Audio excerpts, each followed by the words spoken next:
introduce our very special guest every day. And it's important to do that so we know who our loved ones are and who is representing us. And we always respect and honor the great work that elders and creators such as our special guest this week are doing. But not only for that, I've also, vocally shared a bibliography because he's talked about several things. And even this holiday, Kwanzaa, is not in isolation. So we're sharing this information with you. And not only might you celebrate Kwanzaa this week, but throughout the year, enlighten yourselves, educate yourselves on some of the other works out here to read and to embrace and to understand. And we'll put this in writing too, and we'll show you where to find it so you can go and look at the bibliography yourself. The book that has been written about him definitively by Dr. Molefi Asante is entitled Maulana Karenga, an Intellectual Portrait. Our guest himself has published the following: essays on struggle, position, and analysis, Kawaida and questions of life and struggle, Ma'at, the moral ideal in ancient Egypt, a study in classical African ethics. He's quoted from some of these works during the course of the week. He's also written an introduction to Black Studies, now in its 4th edition, the Husia, the sacred wisdom of ancient Egypt. Of course, he's alluded to that as well. And Oduifa, the ethical teachings. We also know he is working on another major work as we speak on the social and ethical philosophy of Malcolm X, El-Hajj Malik al-Shabazz, titled The Liberation Ethics of Malcolm X, Critical Consciousness, Moral Grounding, and Transformative Struggle. He is the chair of the organization US, the National Association of Kawaida Organizations, and executive director of the African American Cultural Center and the Kawaida Institute of Pan-African Studies, and also co-chair of the Black Community Clergy and Labor Alliance, BCCLA, professor and chair of the Department of Africana Studies at California State University, Long Beach. Oh, but he's here with us this week as the creator of our Pan-African cultural holiday, Kwanzaa, and the Nguzo Saba, which means the 7 principles. Our 5th principle for this week, our principle for today is NIA. So we say Habari Gani to one another, and we respond to one another with the word NIA, which means purpose.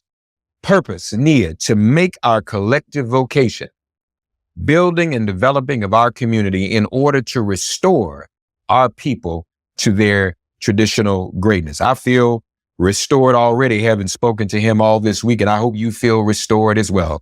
We welcome back once again for this 5th day of Kwanzaa, NIA, purpose, Dr. Maulana Karenga. Dr. Karenga, Habari Gani.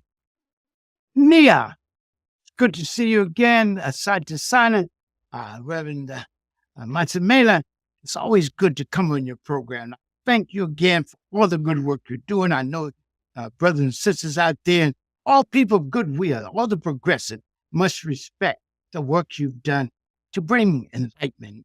And Haji Malcolm said, we need enlightenment. We need more knowledge, and that if we do knowledge, we do love. And if we do love, we do patience. If we do patience, we can build the kind of unity we need to struggle to bring good into the world. So that's what we need to always do, is to know each other in the fullest and most beautiful ways, and build on the richness of our minds and our hearts. And NIA is about mind and heart, right? The 5th principle is NIA, purpose.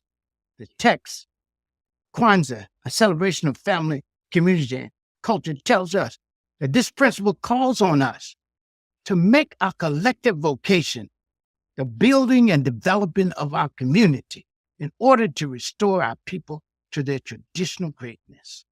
Now, it's important to listen to that. What is this thing we call traditional greatness? It is important to recognize that in the best of the African ethical tradition, greatness does not lie in material wealth. It does not lie in military might, scientific or technological knowledge, but in the good we do with what we have. Greatness lies in the good we do with what we have. Therefore, the Husia sacred text of ancient Egypt said, listen, the wise are known by their wisdom, but the great are known by their good deeds, right?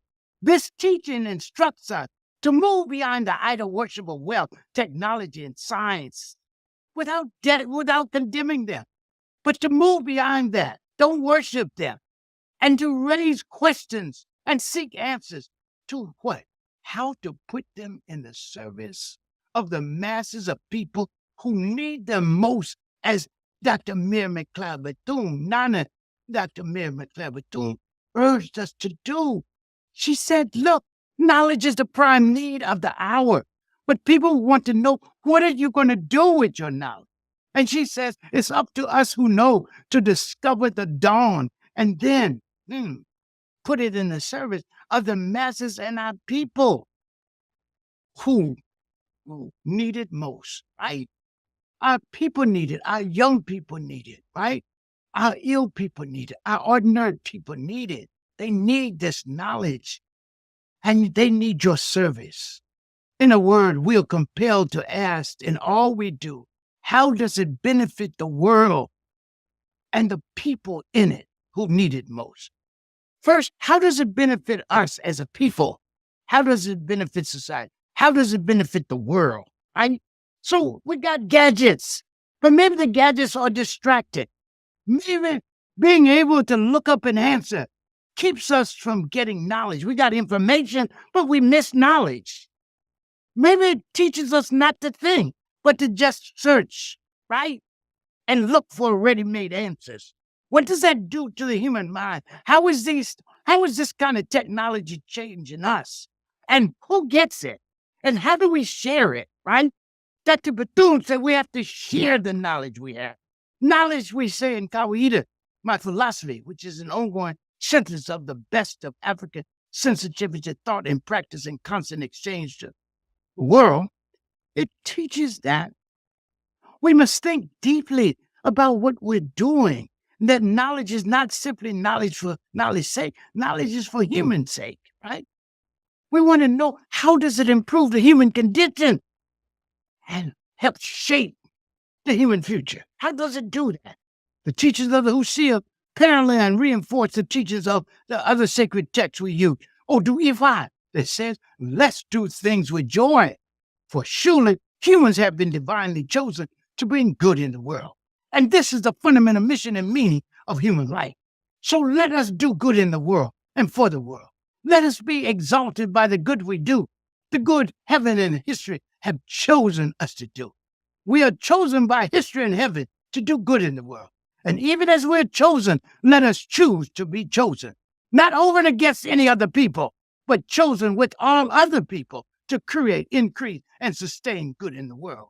And in this choosing, let us always choose life over death, justice over injustice, freedom over oppression, self-inflicted or imposed peace. Let us choose freedom over oppression, over self-inflicted and imposed peace. Let us choose freedom and peace over war. Let us choose love over hatred.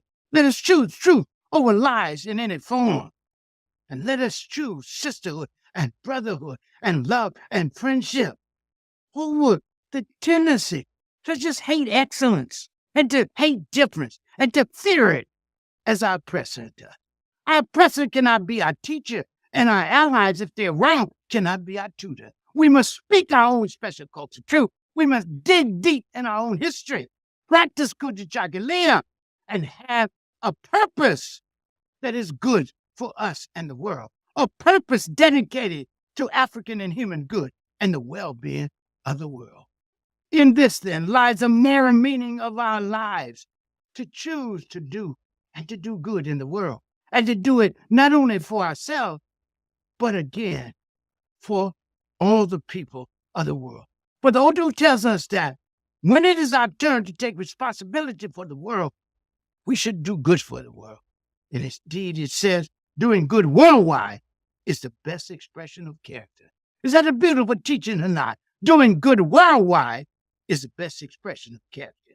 For surely everyone deserves and has a right to the good and goods of and in the world. Let's share the good. All great good is shared good. Our purpose is to bring good into the world and not let any good be lost. that returns our people to their traditional greatness. Amen again. Dr. Maulana Karenga. Folks, I just want to lift up one. He said a lot. I want to lift up one thing. He talked about information versus knowledge. Mm-hmm. And we know how our people are more targeted for disinformation. Yes. Than another group. And what I hear from that is that we can't be victims of disinformation if we have knowledge. We can be victims of disinformation if we have knowledge, sisters and brothers. So just keep that in mind. These are just jewels for you to take every day, for you to think and think deeply about them, as he said. Don't just be a spectator, but listen to the words Dr. Karenga has been sharing us with this week. Share them with your families and your loved ones and think deeply about them and reflect on them. And then, please, the bibliography, the books what can I read? We've been sharing that with you all week and we'll continue to do so. We'll be back tomorrow for the 6th day of Kwanzaa. Asante sana, Dr. Karenga. Asante tu sana.